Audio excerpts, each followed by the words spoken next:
Salut, c'est Thomas de Fabric Artem et aujourd'hui on se retrouve pour une nouvelle vidéo, un nouveau tuto pas à pas de montage d'un pack de patron. Aujourd'hui on va monter ensemble le pack Blues de la rêveuse. Pour rappel, ce pack de patron est composé de deux patrons modulables, le haut Ottawa et les manches Olympie. Évidemment, si tu possèdes un ou plusieurs éléments de ce pack de patron, tu peux racheter un seul ou plusieurs éléments pour pouvoir le constituer et le monter avec nous. Et tout de suite, on procède au montage. Avant de commencer cette vidéo, je t'encourage à mettre un like sous cette vidéo et à t'abonner à la chaîne. Allez, c'est parti, on prend notre devant et nos deux dos et nous venons les positionner endroit contre endroit. Une fois cela fait, on va venir commencer par épingler les coutures épaules et on va venir piquer à 1 cm du bord tout en haut. On vient faire la même chose pour les côtés. On pique à la machine à coudre à 1 cm du bord.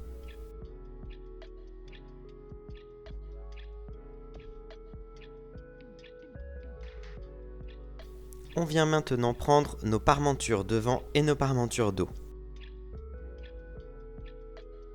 On vient les assembler endroit contre endroit par les petits côtés.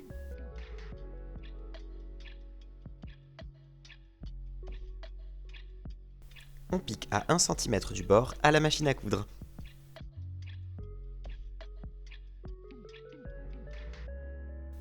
Une fois que c'est fait, on va venir ouvrir nos coutures épaules au fer à repasser, ainsi que nos coutures côtés et les coutures des petits côtés de la parmenture. On n'hésite pas à mettre beaucoup de vapeur si le tissu le supporte.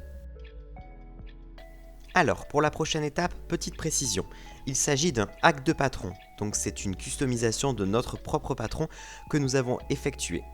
C'est-à-dire que pour la fermeture dos, j'ai décidé de faire une fente à l'arrière avec un bouton.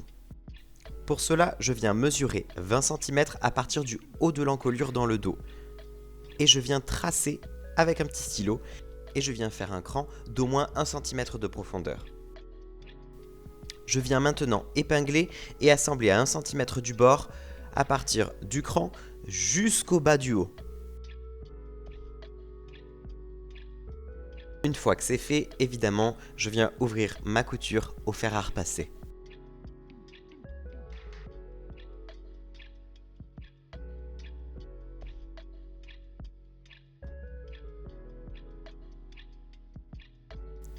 On passe maintenant à l'assemblage des parmentures à l'encolure. Donc pour cela, prends la parmenture et viens retourner ton haut afin qu'il soit sur l'endroit.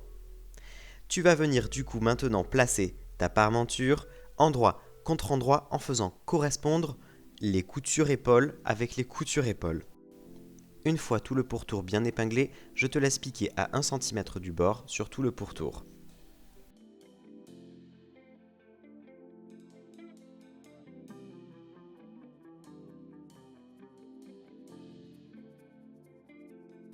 Afin d'avoir une finition parfaite, je t'encourage à cranter tout l'arrondi du pourtour de l'encolure. Cela permettra au moment de retourner la parmenture à l'intérieur et de la repasser d'avoir une finition nette.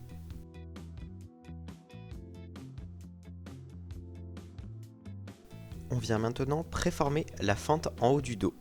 Pour cela, replie 1 cm et viens écraser ce centimètre au fer à repasser. Fais la même chose jusqu'en haut, en prenant en considération ta parmenture de colle. Tu fais ça maintenant pour le deuxième côté et tu viens piquer à la machine à coudre à 0,5 mm du bord. Je te laisse regarder comment on tourne en plantant l'aiguille et en tournant son tissu directement dans la vidéo.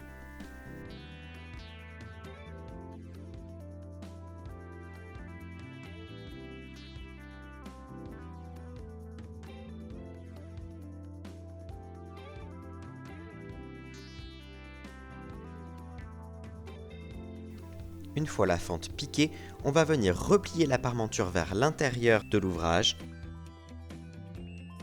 On vient repasser pour bien écraser. Et moi, ce que j'aime bien faire, c'est épingler tout le pourtour. Et je vais venir faire une surpiqûre à quelques millimètres du bord.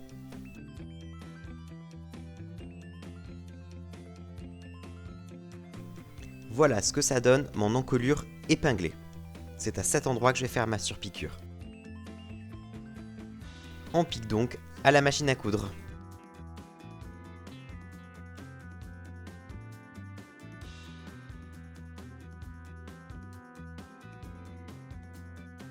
Passons maintenant au montage des manches. On va commencer par bien indiquer où se trouve notre devant de manche. Moi je l'indique par une petite croix avec mon stylo. On va commencer par faire les plis couchés. Pour ce faire, il suffit tout simplement de coucher un cran sur un autre et de venir épingler.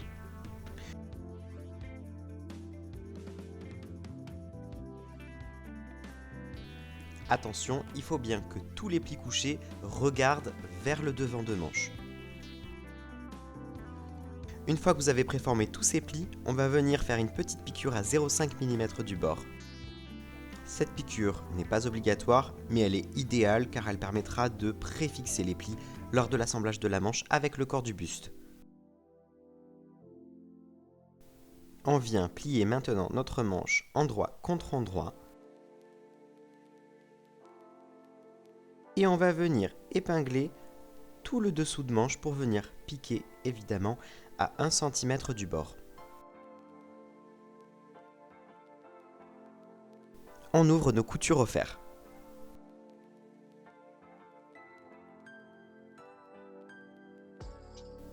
On prend maintenant notre bas de manche et on va venir préformer au fer à repasser 1 cm de repli.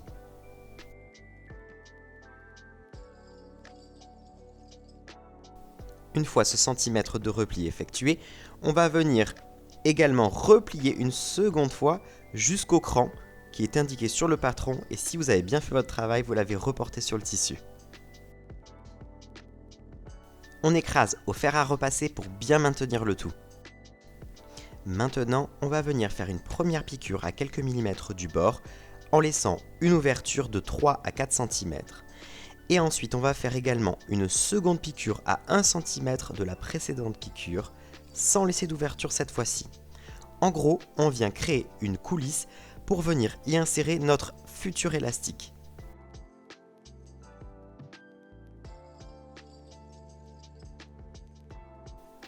Voici ce que ça donne pour la première piqûre en laissant une ouverture de 3 à 4 cm.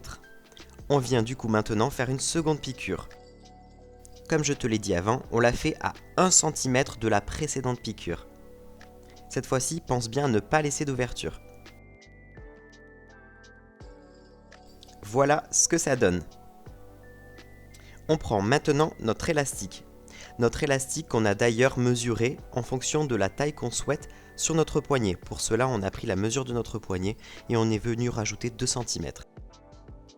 On vient fixer une épingle à nourrice sur le bout de notre élastique et on vient l'insérer dans la coulisse. Allez, courage, c'est une étape un peu laborieuse. On insère, on insère, on insère. Une fois qu'on a inséré et qu'on a fait tout le tour avec notre élastique, il va ressortir par l'autre bout du coup. Une fois les deux bouts sortis, tirez bien au moins 1 cm. Enlevez l'épingle et on va venir fixer en faisant beaucoup de points d'arrêt par-dessus. On répète évidemment toutes ces étapes pour la seconde manche. Une fois l'élastique fixé, on va venir refermer le petit trou que nous avions laissé pour l'insérer. On le passe à la machine et on pique. Point d'arrêt en partant, point d'arrêt en arrivant. Et voici ce que ça donne. On prend maintenant notre buste et on va venir y assembler les manches. Pour ce faire, on vient retourner le buste afin de le mettre sur l'envers. Et on insère la manche dans le trou de l'emmanchure. On fait bien correspondre les coutures dessous de manche et couture côté.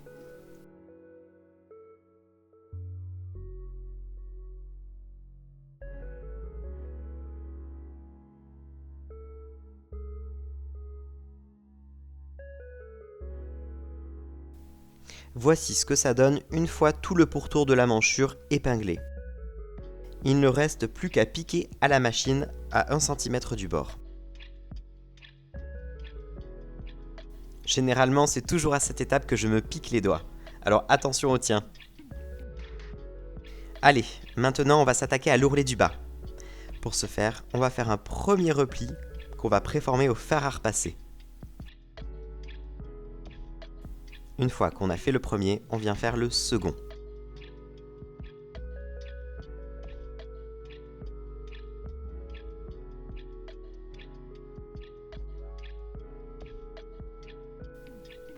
On pique le tout à quelques millimètres du bord à la machine à coudre. Concernant la fermeture du haut, voici la solution que je te propose. La solution que je te propose, c'est la pose d'un bouton avec une jolie petite ganse tressée par toi-même. Pas de panique et surtout bonne nouvelle, j'ai fait un tuto vidéo. Je te mets la vidéo juste ici pour que tu puisses la consulter. Et voilà, ça y est, nous avons terminé la blouse des rêveuses. Je te rappelle, pour information, ce pack de patrons est composé de 2 patrons modulables. Le premier, c'est le haut Ottawa qu'on est venu légèrement modifier et les manches Olympie. Si jamais la vidéo t'a plu, n'hésite pas à mettre un commentaire et un like et évidemment, abonne-toi pour plus de contenu sur la chaîne. A très vite!